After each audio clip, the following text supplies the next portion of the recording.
안녕하세요. 살다 보면 어떠한 노력에도 불구하고 맞출 수 없는 사람이 있습니다. 그렇기 때문에 이혼이라는 제도가 있다고 생각해요. 하지만 오늘 제가 이야기할 사연의 주인공은 남편이 아닙니다. 오히려 남편은 그런 저를 잘 다독여주고 보듬어주는 아주 좋은 사람이거든요. 가끔씩 어떻게 그런 나쁜 사람이 이런 좋은 사람을 키웠나 하는 의아한 마음까지 들 정도예요. 저와 잘 맞지 않는 사람은 바로 시모거든요.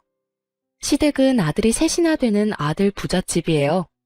남편은 그 중에 막내였고 위로 두 아주버님들은 여태 결혼을 하지 못하고 계셨어요. 그래서 그런지 시아버지는 첫 며느리인 저를 아주 특별하게 생각해 주셨어요. 결혼식 날에도 시아버지의 그런 마음을 그대로 느낄 수 있었거든요. 며느라가, 너는 참 특별한 며느리다.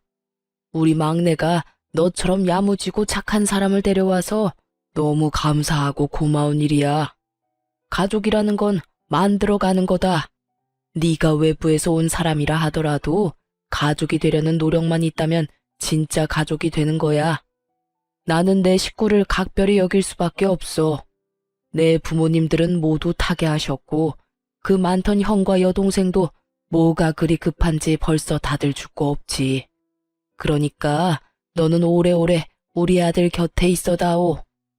가족을 모두 일찍 잃으신 참 딱한 분이셨습니다. 그래서 가정을 매우 소중히 생각하셨어요. 그런 시아버지의 모습은 남편과 참 닮아 있었죠. 네, 아버님, 저도 건강하게 그 사람 곁에서 오래오래 있을게요. 아버님도 오래오래 함께 해주세요.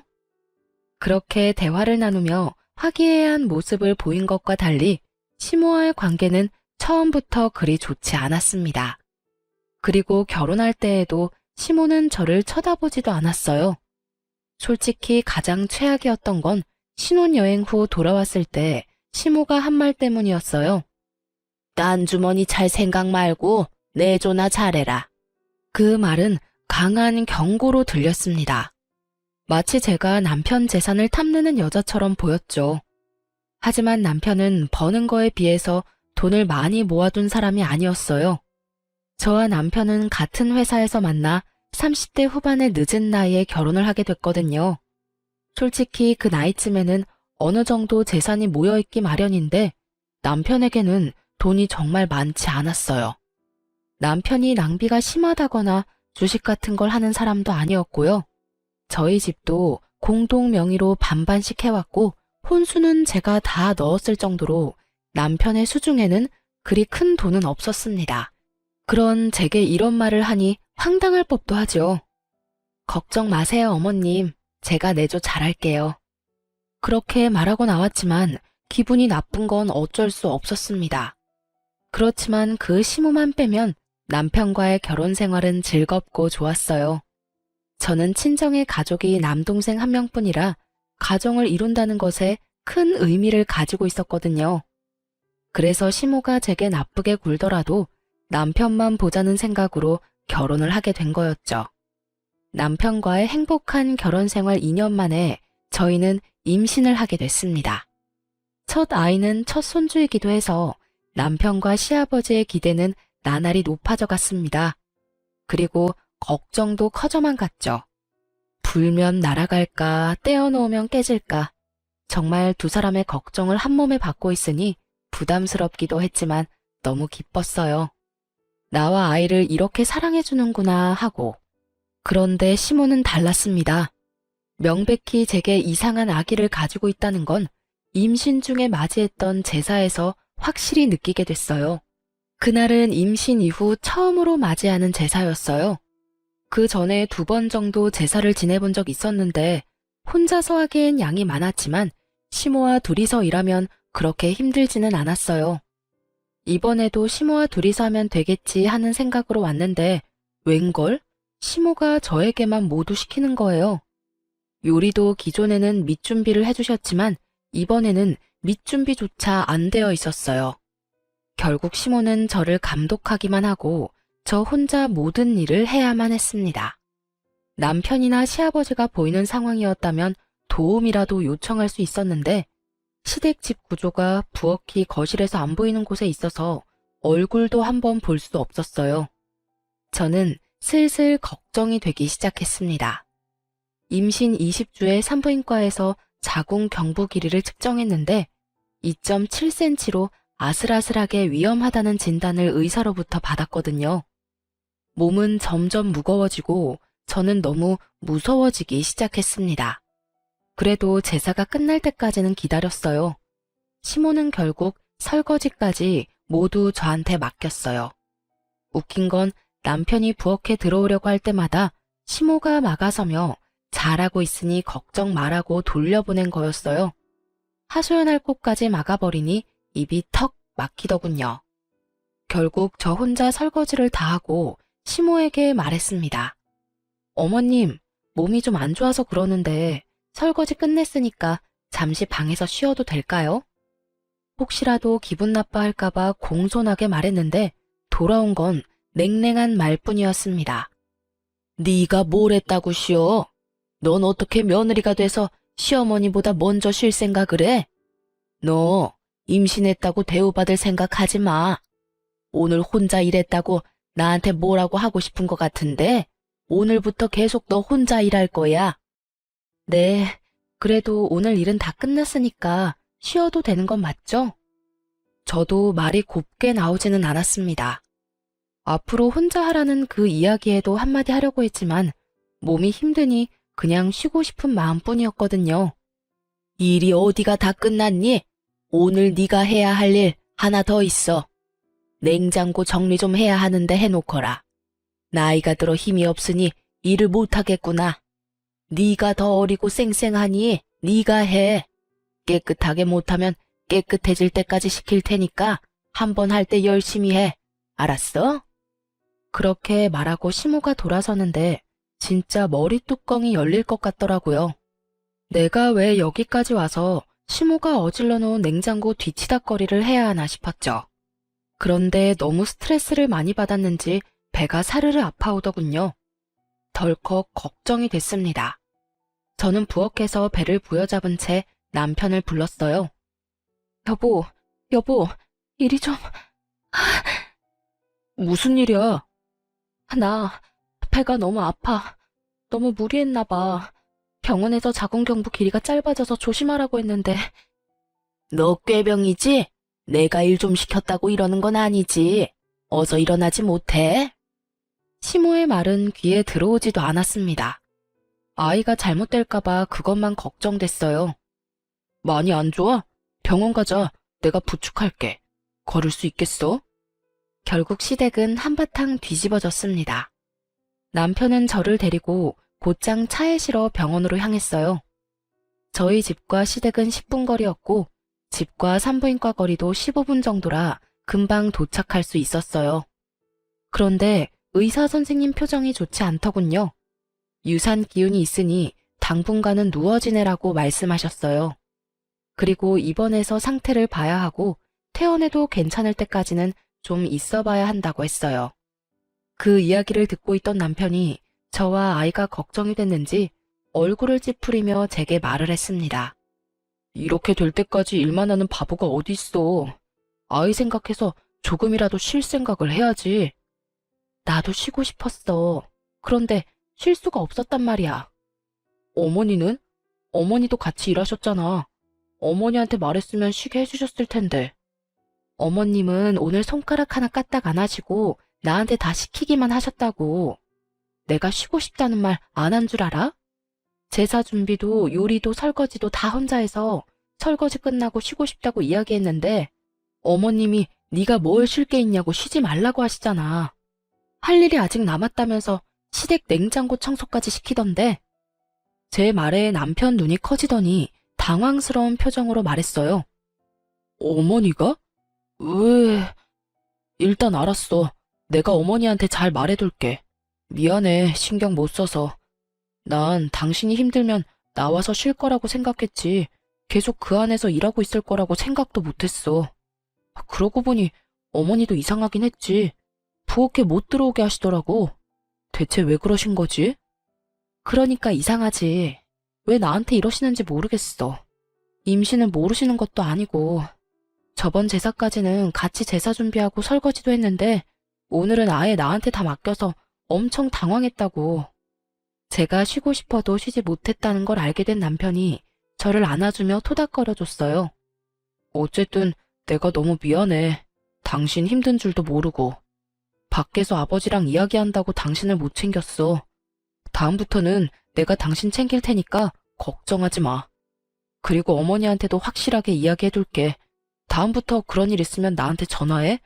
같은 집에 있어도 전화는 할 수 있잖아. 그러면 내가 확실하게 막아줄게. 남편의 다정한 말에 저는 배시시 웃으며 답했어요. 이 순간만큼은 시모의 나쁜 악담과 행동도 모두 잊을 수 있었어요. 알았어. 고마워, 여보. 고맙긴. 내가 오히려 미안하지. 당신 이렇게 될 때까지 몰라줘서. 힘들면 연차 쓰고 당분간 좀 쉬어.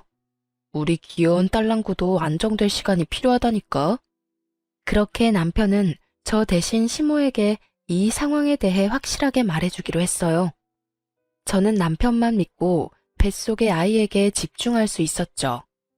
그렇게 3일간 입원하며 몸을 안정시킨 저는 퇴원하고 집에 돌아와서도 며칠간의 휴가를 쓰고 휴식을 취하기로 했어요.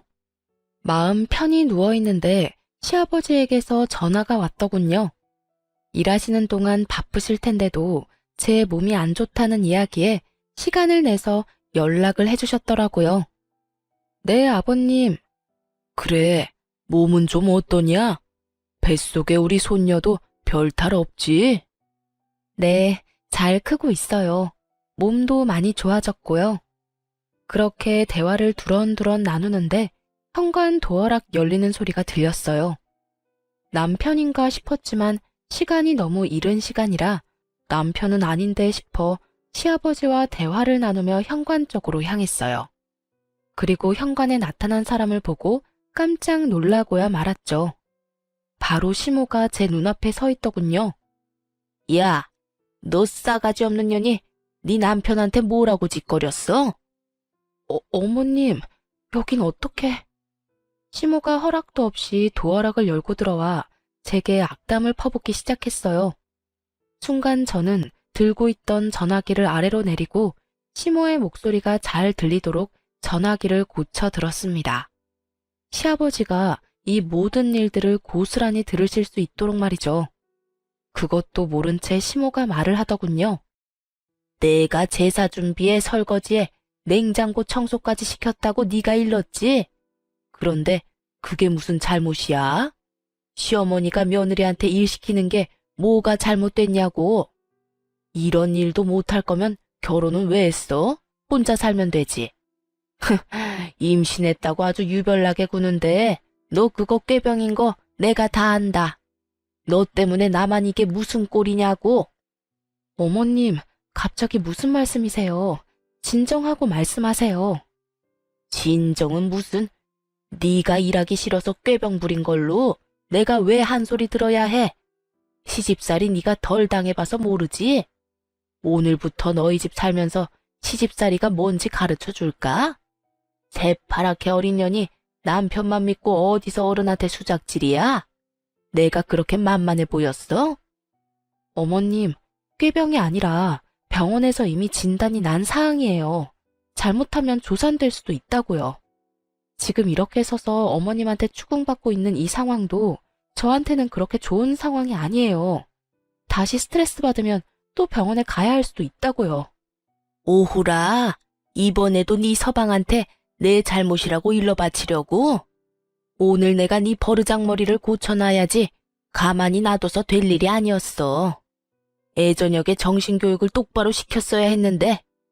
시모가 제게 다가오려는데 시모의 전화가 울렸습니다. 흠칫하던 시모가 전화기를 보더니 저를 한 번 더 보더군요. 그리고는 스피커폰으로 전화를 받았습니다. 네, 여보. 당신 지금 뭐 하는 짓이야? 네? 그게 무슨 말이에요? 뭘 하다뇨? 지금 임신한 며느리한테 못된 시어머니 노릇하려고 그 집에 가서 그딴 말 하고 있는 거야? 당신이 생각이 있는 사람이야, 없는 사람이야? 이제 막 애가 잘못될 뻔한 며느리한테 찾아가서 뭐? 어떻게 알았어요? 내가 아들 집에 와 있는 거. 시치미를 뚝 떼던 시모의 얼굴에서 여유가 사라졌어요. 그리고는 저희 집 주변을 두리번 살피더군요. 시아버지가 여기 있나 싶은 마음에 놀라서 확인하는 것처럼 보였어요. 내가 어떻게 알았는지 그게 왜 중요해? 지금 중요한 건 당신 행실이야. 어른이 돼서는 어린 며느리를 그렇게 쥐잡도록 잡고 시집살이? 세상이 어떤 세상인데 시집살이를 시켜? 하나뿐인 며느리야. 귀하게 여기지는 못할 망정 이렇게 사람을 괴롭히고 있으니 제삿날에도 설마 당신이 일부러 새하기 쉬지도 못하게 만들었어? 아유, 아니에요. 제가 무슨 며느리를 쥐잡듯이 잡아요. 나는 그저 지 남편 시켜서 저한테 한 소리 한 게 화가 나서. 뭐? 그 착한 놈이 당신한테 말할 정도면 당신이 잘못을 했겠지. 내가 이번 일 그냥 안 넘어갈 거야. 애가 잘못되기라도 하면 어쩔 뻔했어. 귀한 우리 손녀딸이 뱃속에서 놀라서 큰일이라도 났으면 어쩔 뻔했냐고. 당장 집에 들어와서 조용히 있어. 알아들어? 알았어요, 알았어. 집에 가 있을게요. 전화 끊지 말고 나와. 나와서 집에 들어가서 둘째 바꿔. 전화 끊기면 당신이 다시 며느리한테 가서 드자비질 하는 걸로 간주할 테니까 전화 안 끊기도록 조심해. 결국 시모는 시부의 전화를 끊지도 못하고 저를 죽일 듯이 노려보고 밖으로 나갔습니다. 저는 그제야 안도의 숨을 휴 하고 내쉬었어요. 순간적으로 생각난 방법이었는데 너무 다행스럽게도 시부가 전화를 해주시는 바람에 시모를 물러나게 할 수 있었죠. 30분 뒤에 시아버지에게 전화가 왔어요. 그래 아가, 괜찮니? 앞으로는 이런 일 없을 거다.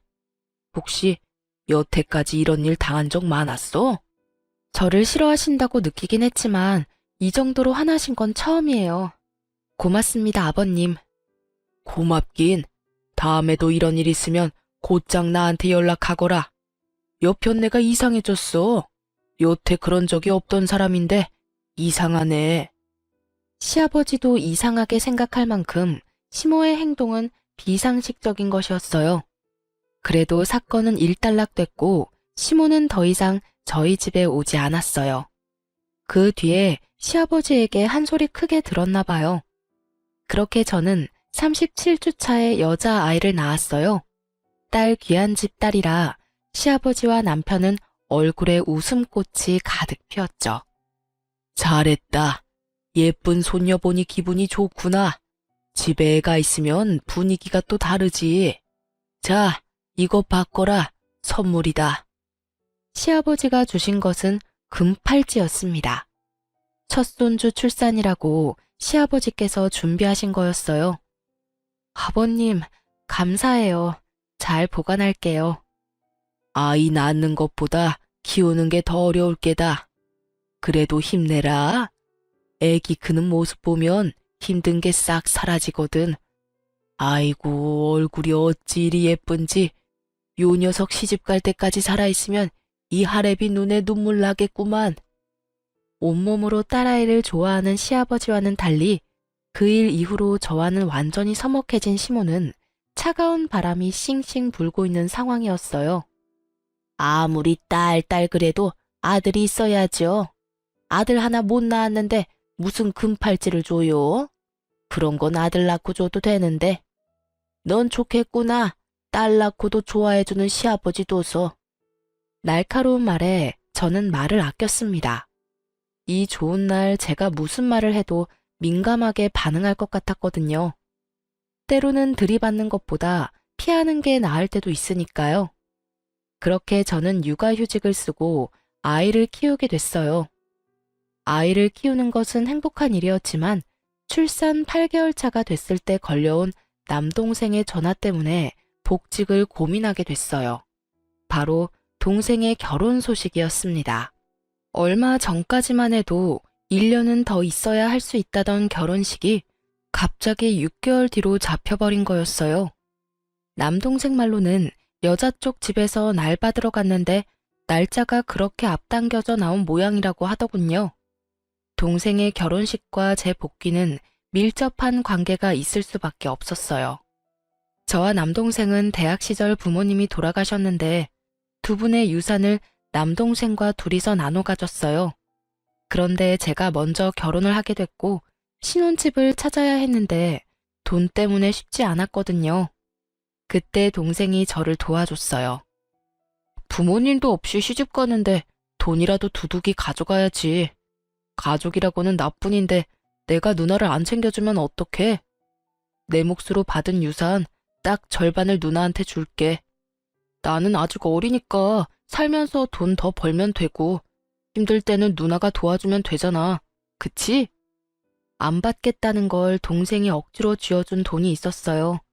그때 제가 울면서 그랬죠. 고마워. 너 결혼할 때는 꼭 내가 도와줄게. 그리고 네가 준 것만큼 꼭 나중에 돌려줄게. 집 살 때 그렇게 다짐을 했었어요. 남동생 덕에 괜찮은 집을 사서 들어갈 수 있었으니까요. 처음에는 금액에 맞게 전세로 들어가려고 생각도 했는데 당시에 깡통 전세나 전세 사기 뉴스가 많아서 고민하다가 집을 사서 들어갔거든요. 그리고 남동생의 행동을 알게 된 남편도 너무 고마워했었죠. 그래서 육아휴직을 계속하고 있을 수 없게 됐죠. 조금이라도 더 모아야 동생에게 더 줄 수 있으니까요. 물론 저 혼자만 그렇게 생각한 건 아니었고 이것도 남편과 상의를 다 한 상태였어요. 처남이 진짜 우리한테 큰 도움을 줬잖아. 그러니까 우리도 어떤 형태로든 도움을 줘야 하는 게 맞아. 우리 아이도 중요하지만 우리가 받은 은혜를 돌려주는 것도 우리한테는 중요한 일이라고 생각해. 나는 복직하는 거 당연히 이해해. 당신이 애 못 챙기는 만큼 내가 더 챙기면 될 거야. 그러니까 너무 걱정하지 말고 복귀해서 일해. 남편의 말에 저는 고마웠고 미안했어요. 저도 애를 이리 일찍 떼어놓고 싶지는 않았지만 동생을 돕는 일도 소홀히 하고 싶지 않았거든요. 다만 시부모님은 저희의 결정을 그리 좋아하시지는 않으셨죠. 그래도 저희의 선택이라며 시아버지는 저희 결정을 존중해 주셨어요. 그런데 문제는 시모였습니다. 왜 1살도 안 된 애를 어린이집에 맡기냐며 난리도 아니었어요. 그렇다고 자신이 봐줄 것도 아니면서 어찌나 난리를 피우는지. 저도 애를 어린이집에 맡기고 싶지는 않았어요. 그렇지만 봐줄 친정도 없고 시모는 저 모양이니 어린이집 말고는 믿을 곳이 없는 것도 사실이었죠. 그렇게 복직 소식을 알리고 일주일이 지난 어느 날, 저는 아주 황당한 일을 겪게 됐어요. 그날은 남편이 야근을 한다며 연락을 한 날이었습니다. 어린이집에 가서 아이를 데려와 집으로 올라오는데 아파트 저희 집 현관 앞에 시모가 서 있었어요. 어머님, 여기는 어쩐 일로 오셨어요? 연락이라도 하고 오시지. 저는 엉망이 된 집안을 떠올리며 시모를 안으로 모셨어요. 내가 오늘 어이없는 이야기를 들어서 말이다. 너 돈 번다고 일찍 복직한 이유가 네 남동생 때문이니? 제 남동생 결혼식 때 돈 해주려고 일찍 복직한 거야? 아, 들으셨어요? 맞아요. 저희 결혼할 때 동생한테 받은 게 있어서. 너 미쳤니? 어떻게 둘이 같이 번 돈을 네 남동생한테 갖다 바쳐? 그 돈이 네 돈이야? 남편이랑 같이 번 돈이지. 저는 당황했어요. 이분이 왜 이러나 싶었죠. 어머님, 지금 남편과는 통장 합치지도 않았어요. 생활비는 생활비대로 따로 각자 내서 생활하고 있고 나머지 돈은 어떻게 하던 간에 그건 저희들 마음이에요. 집안 경조사 때 쓸 돈 때문에 모으는 돈이 있긴 한데 그건 동생한테 줄 거 아니고요. 제가 번 돈을 모아서 동생한테 주는 거니까 남편 돈 쓰는 거 절대 아니에요. 그러니까 그런 걱정은 안 하셔도 돼요. 걱정이 왜 안 돼? 너희는 부부야. 돈이 모이면 서로에게 쓰는 게 맞는 거지. 그런 식으로 함부로 친정에다 돈 주고 그러는 거 얼마나 잘못된 건지 모르지? 저는 당황했습니다. 왜 저희 돈 문제에 시모가 이렇게 간섭하는지 모르겠더라고요. 제가 동생한테 돈 주는 게 왜 잘못된 거죠? 저희가 구매한 이 집, 동생이 빌려준 돈 보태서 산 거예요. 원래라면 돌려줘야 할 돈인데 저희 사정이 그러지 못하니 결혼식 축의금이라도 좀 더 챙겨주려는 것뿐이에요. 왜 저희가 그걸 어머님께 지적받아야 하는지 도무지 이해가 안 가는데요. 뭐라? 내가 어제 네 남편한테 전화했었다. 우리 둘째가 이래저래 신경 쓰인다고 독립하고 싶다며 돈을 달라고 하더구나. 그래서 네 남편한테 전화했더니 돈이 없다고 하지 않니? 돈이 없을 리가 없는데 왜 돈이 없냐고 물었더니 이런 어이없는 말을 들었던 거야. 처남 결혼식이라서 돈 줘야 된다고. 자기 형 곤란한 건 돕지 못한다는 게 도대체 무슨 말이니? 너는 출가 외인이 돈 받았으면 그걸로 끝내야지. 왜 내 자식 돈까지 앞에서 그 빚을 갚으려는 건데? 네가 문제야, 네가. 처음에 결혼할 때부터 마음에 안 들더니 가면 갈수록 더 마음에 안 드는 행동만 해. 너 때문에 네 아주버님 전세자금 마련 못하면 네가 책임질 거니? 말도 안 되는 시모의 어거지에 저는 고리띵했습니다. 설마 남편한테 아주버님 전세금을 달라고 하셨어요? 어머님이야말로 너무하신 거 아니에요? 아주버님은 저번에도 사업자금 한다고 남편한테 돈 빌려갔잖아요. 제가 소리를 지르는데 남편이 집에 돌아왔더군요. 야근을 한다더니 무슨 이유에서인지 일찍 마쳤더라고요. 남편이 돌아오자마자 저와 실랑이를 하는 시모를 보고 깜짝 놀라 들어왔습니다. 어머니, 여기서 뭐 하세요? 너 잘 왔다. 너도 그러는 거 아니다. 네 형은 못 본 채하고 처남한테만 돈을 빌려준다는 게 말이 되니? 제 가족 놔두고 남의 가족을 챙겨? 시모의 말에 남편이 눈살을 찌푸리며 시모에게 말했습니다. 어머니, 그거라면 이미 말씀 다 드렸잖아요. 앞으로는 이제 더 이상 돈 못 드려요. 저 결혼 전부터 어머니가 말씀하시는 대로 형들 위해서 돈 많이 드렸잖아요. 이제 가정도 있고 키워야 할 애도 있는데 매번 이렇게 형들 때문에 돈 달라고 하시면 어떡하시냐고요. 여전히 어머니가 원하는 용돈 100만 원씩 드리느라 집에는 돈도 제대로 못 주는데 이 상황에서 형 전세금을 해주라니요. 앞으로도 그럴 일 없을 거예요. 그리고 앞으로 드리는 용돈도 줄여서 아버지 편으로 드릴게요. 네 둘째 형이 불쌍하지도 않니? 이번만 도와주면 알아서 잘한다잖아. 그런데 왜 그거 하나 못 도와줘? 네가 그러고도 사람이야? 이미 그렇게 도와준 거 다 포함하면 1억이 넘는 금액을 드렸어요. 일 시작하면서부터 첫째, 둘째 형 뒷바라지 하느라 결혼할 때도 집도 못 해가고 와이프랑 반반으로 해야 했고 혼수도 와이프한테 다 맡겼다고요. 그리고 처남이 먼저 저희 결혼을 도와준 거니까 이번엔 저희가 돈 보태는 게 맞아요. 어머니는 뭐가 그렇게 안 입고 우세요? 당연하지. 네가 번 돈은 다 우리한테 써야 되는 돈이야. 왜 그걸 남의 집에 주는 건데? 처남도 제 가족이에요. 더 이상 이야기해봐야 제 입만 아프니 돌아가세요.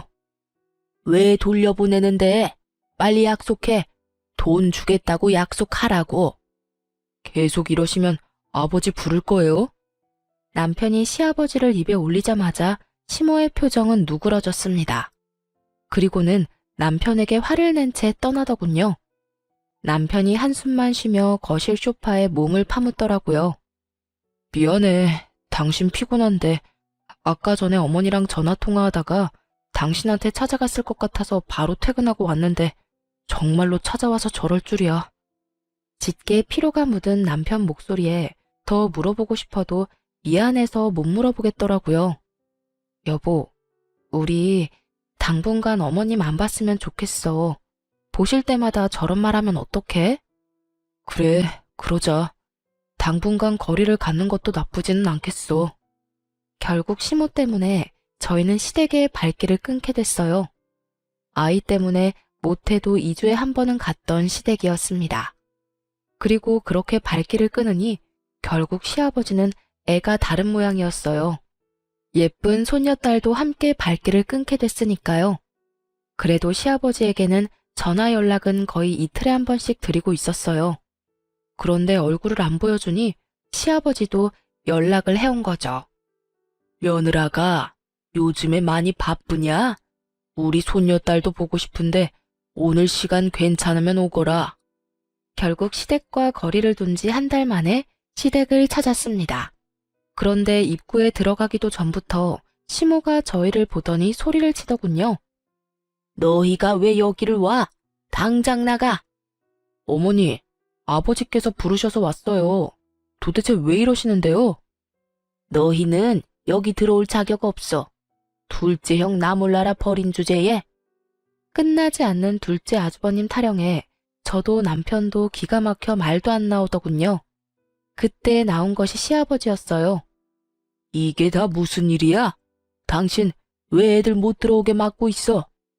당신이 애들 불렀어요? 왜 불렀어요? 난 얘네들 집에서 대접할 마음 요만큼도 없어요. 그게 무슨 소리야? 아버님, 제가 설명할게요. 어머님이 한 달 전쯤에 저희 집에 오셔서 저한테 화내신 적 있어요. 그 말에 시아버지 눈썹이 실룩거리더군요. 저는 괜히 서러워서 눈물이 나서 결국 울면서 시아버지에게 말했어요. 제 동생이 저 결혼할 때 많이 도와줬어요. 자기 몫으로 받은 유산도 반이나 떼어서 줬거든요. 그 덕분에 저희 지금 신혼집 매매로 들어올 수 있었고, 이번에 동생 결혼식이 있어서 그때 받은 것만큼 다 돌려주지는 못해도 돈 좀 모아서 결혼할 때 축의금으로 좀 많이 주고 싶어서 제가 복직도 일찍 하고 일을 한 거거든요. 그런데 어머님이 왜 그 돈으로 동생 도와주냐고. 둘째 아주버님 전세자금으로 줘야 할 돈인데 왜 마음대로 쓰냐며 저한테. 그게 사실이냐? 당신이 말해봐. 당신이 진짜로 며느리한테 친정 도와주는 거 하지 말라고 말했어? 예, 제가 그랬어요. 그게 뭐 잘못됐어요? 결혼해서 집 나왔으면 출가 외인이에요. 게다가 변변한 친정도 없으면서 번 돈을 모두 친정해 준다잖아요. 게다가 막내도 막내지. 내가 둘째 형 전세금 도와달라고 했더니 안 된다면서 매몰차게 거절하더니 여기는 무슨 낯짝으로 찾은 거야? 당신이야말로 무슨 낯짝으로 거길 찾아가? 내가 저번에도 이야기했지.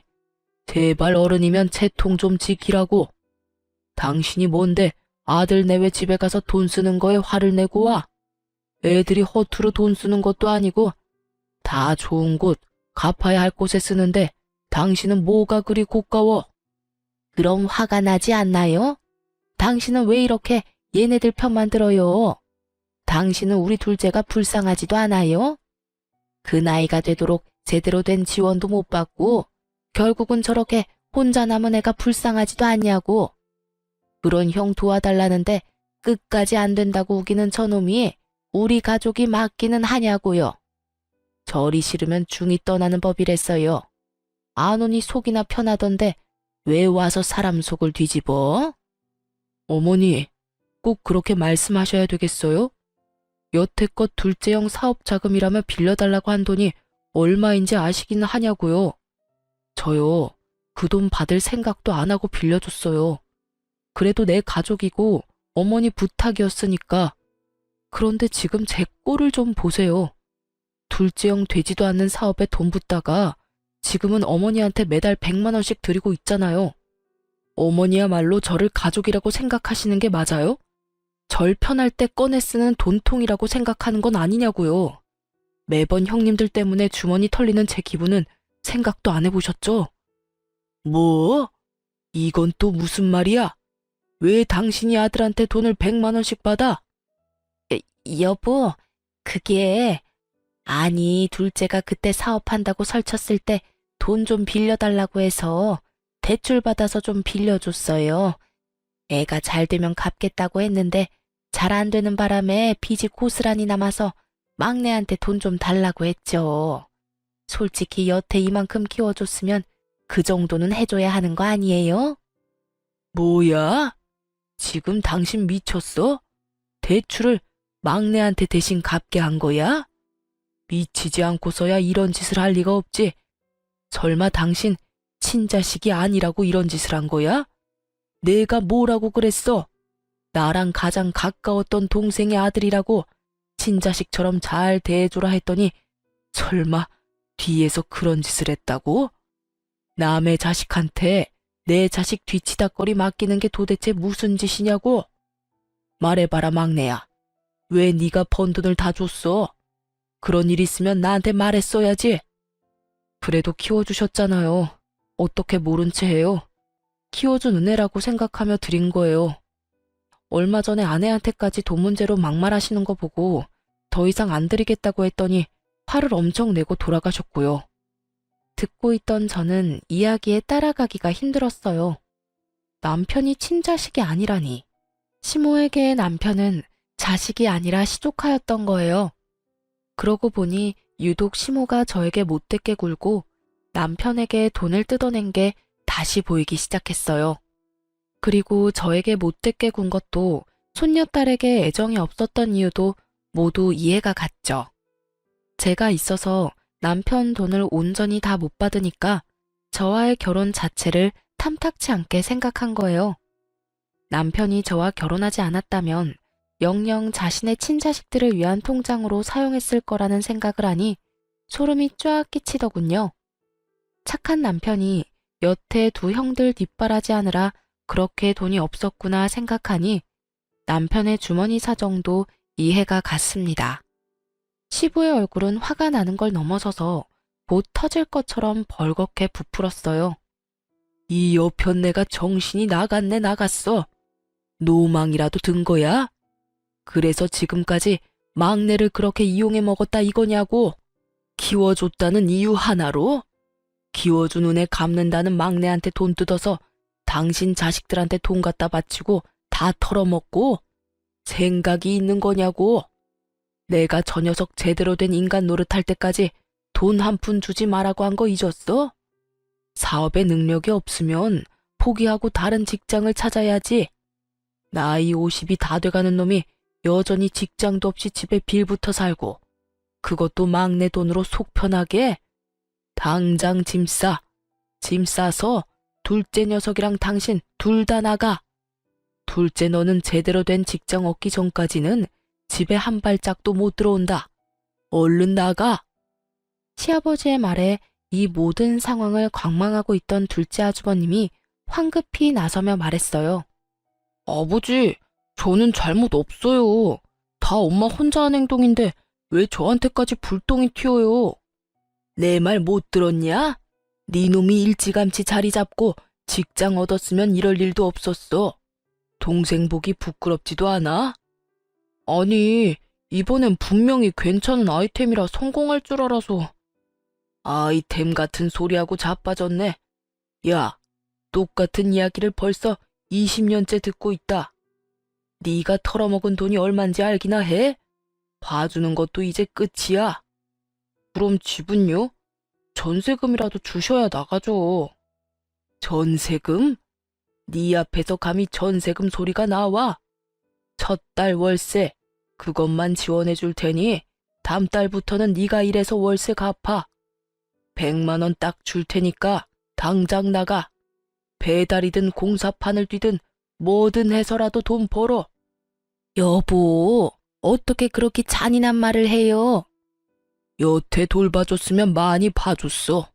계속 끼고 돌고 당신이 막내한테 돈 뜯어다 둘째한테 바치니까 이 녀석이 아직도 정신을 못 차리는 거라고. 어디 감히 집안을 돈 나오는 봉으로 생각해? 그리고 당신도 같이 나가. 나가서 이혼 서류 받을 준비나 해. 시아버지 입에서 나온 이혼이라는 단어에 시모의 낯이 새하얗게 질렸습니다. 네? 여보, 이혼이라니. 안 돼요. 이혼만은 안 된다고요. 뭐가 안 돼? 이번 일로 당신이 우리 집안을 내 가장 소중한 동생과 시조카를 어떻게 생각하는지 잘 알았어. 동생 내외 죽고 그 아이 데려왔을 때 내가 당신한테 부탁했지? 이제 내 가족 중에 단 하나 남은 조카라고. 위로 형이 둘이나 있었지만 자식 남기고 죽은 유일한 내 핏줄이라고. 게다가 눈이 있으면 봐. 막내가 당신한테 얼마나 살뜰하게 잘했는데 친자식보다 더 친자식처럼 섬기고 받들었는데 그런 아이 마음을 이용해서 돈을 뜯어? 네가 인간이야? 귀신도 너보다는 착하겠다. 그러니까 나는 당신 용서 못해. 그리고 둘째 싸고 돌며 집안 돈 다 떨궈먹은 것도 이해 못하고. 여보. 시모는 시아버지의 바지를 붙잡고 매달렸지만 시아버지가 차갑게 뿌리쳤습니다. 예, 막내야. 네가 어떻게 해봐. 다 너 때문에 이런 일이 벌어진 거잖아. 너 때문에 나랑 네 형 집에서 쫓겨나도 되는 거냐? 또 막내한테 그만하라고 했지?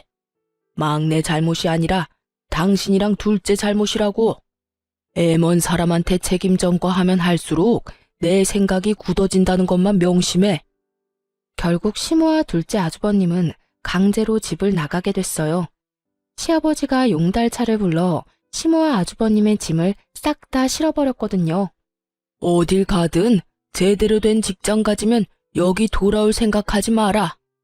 그리고 당신 막내한테 연락 한 번만 더 하면 내가 다리 몽둥이를 분질러 버릴 테니까 그렇게 알고 있으라고. 결국 시모는 그렇게 애지중지하던 둘째 아주버님과 시댁에서 나가게 됐습니다. 그 이후로는 저희 남편이 주는 돈도 못 받게 됐고 단칸방에서 두 분이 살게 됐다고 해요. 게다가 나간 지 얼마 안 돼서 이혼 서류까지 받았다고 하더군요. 시아버지가 그 이야기를 하며 저한테 그러셨어요. 미안하다. 내가 좀 더 신경 썼더라면 이런 일이 없었을 텐데. 우리 집안 사정 때문에 며느라기 네가 힘들었지? 괜찮아요, 아버님. 저희는 지금이라도 다 바로잡을 수 있어서 다행이라고 생각해요. 그래, 그 두 사람한테 연락 오면 언제든지 나한테 전화하거라. 내가 가서 혼쭐을 내줄 테니까. 그렇게 시모와 둘째 아주버님이 나가고 집안은 평화를 찾았습니다. 그래도 평생을 함께한 시모와 둘째 아들이 그런 짓을 저질렀다는 걸 알고 나서 자괴감에 굉장히 힘들어하시는 것 같았어요. 그래서 저희는 시아버지와 함께 만나서 식사도 자주 했고 집으로 초대도 많이 했어요. 그리고 아이와 시아버지를 모시고 함께 여행도 다녔죠. 예쁜 손녀딸과 함께 지내면 비어버린 마음 한구석도 채울 수 있을 것 같아서 그렇게 해드렸어요. 그날도 시아버지께서는 아이를 목에 태우고는 여행을 갔다가 집으로 돌아오는 길이었어요. 시댁 앞까지 시아버지를 모셔다 드리려는데 그 앞에 시모가 서서 시아버지를 기다리고 있더군요. 싱글벙글 손녀 재롱에 즐거워하던 시아버지의 얼굴이 얼음장처럼 순식간에 차가워지더군요. 여긴 왜 찾아왔어? 여보, 잘 지내고 있으니 보기 좋네요. 다른 게 아니라 둘째가 직장 취직했어요. 택배 일인데 그래도 돈 벌고 있으니 이제 자기 앞가림도 하고. 그러니 이제 저도 다시 여기로 돌아오고 싶어요. 제 평생 이룬 것들이 다 여기 있는데 아들놈은 제 돈 벌기 시작하니 저한테 돈 한 푼도 안 주고 나가라고만 하고. 돈을 벌기 시작한 둘째 아주버님이 자기가 번 돈을 쓰는 시모가 눈에 거슬린 모양이었어요. 그래서 나가라고 한 모양이더군요. 갈 곳 없는 시모가 여기로 오는 건 어쩔 수 없는 순서였고요. 참 웃기지도 않았어요. 극진히 대접해주고 받들어주는 시조카는 그렇게 구박하더니 그렇게 끼고 돌며 감싸던 자기 친자식에게는 도리어 구박을 받다니 세상 참 모를 일이에요. 차라리 우리 남편에게 조금만 더 잘해줬다면 말년에 이 고생은 안 하셨을지도 모르는데 다 자기가 뿌린 씨앗인 거죠. 몇 개월밖에 지나지 않았는데 심하게 마음고생을 했는지 살도 다 빠지고 순식간에 늙어버린 모습에 저도 순간 깜짝 놀랄 정도였어요. 우리 이미 이혼했어. 잊었어? 나는 당신이랑 다시 합칠 생각 추호도 없어. 여보, 다시 한 번만 생각해줘요. 나도 반성 많이 했어요. 두 번 다시 막내한테 그러지 않을게요. 저 지금 대출금 밀려서 큰일 나게 생겼다고요. 여태껏 막내한테 열심히 갚게 만들었으니 이제는 둘째한테 갚게 하면 되겠네. 둘째도 나 버렸다니까요. 왜 저를 이해를 못 해줘요? 막내도 그랬잖아요. 키워준 은혜라 생각하고 돈 갚아줬다고. 그게 자랑이야? 그래서 내가 당신 안 받아주는 거야? 동생 죽고 막내가 우리 집에 올 때 동생 유산으로 2억 받은 거 새카맣게 잊었어? 그 돈 덕분에 우리 집 망할 뻔했을 때 그걸로 겨우겨우 살아난 거 잊었냐고? 그래서 내가 말했지. 우리 집 복덩이니까 잘 키워달라고. 당신은 내 동생 목숨값으로 잘 먹고 잘 살아놓고 은혜를 원수로 갚은 거야. 어떻게 막내한테 또 돈을 뜯어? 동생 유산 덕분에 당신이 여태 이렇게 누리면서 살았다고. 그런데 그치만 그건 당연히 줘야 하는 거잖아요. 남의 집에 애를 맡기면서 그 정도 돈도 안 주면 그러면 그 돈 받고 애들이나 잘 돌보면 될 일이지. 다 큰 막내한테 돈은 왜 뜯었어? 게다가 며느리한테까지 가서 그 추태를 보여? 끝까지 반성 안 하고 뻔뻔했던 시모는 본전도 못 찾고 그 자리에서 떠났습니다. 시아버지가 시댁에 들어가서 저희에게 자세한 이야기를 해주시면서 통장 하나를 주시더군요. 그 안에는 2억이라는 큰 돈이 찍혀 있었어요. 알고 보니 남편 아버지, 그러니까 시아버지의 남동생이 돌아가시면서 유산으로 2억을 남겼다고 해요. 그걸로 급한 불 끄느라 그만큼 돈 벌 때까지 이렇게 오래 걸렸다고 하시면서 말이죠. 남편은 2억 중에 1억만 받기로 했는데 나머지 1억은 키워준 은혜로 돌려드리겠다고 했어요. 그러자 시아버지께서는 웃으며 저에게 나머지 1억을 주겠다고 하셨어요. 가족 때문에 마음고생한 너한테 이 돈을 주마. 결혼식 때 동생한테 빌린 돈도 갚고 남은 걸로는 너 원하는 데 쓰거라.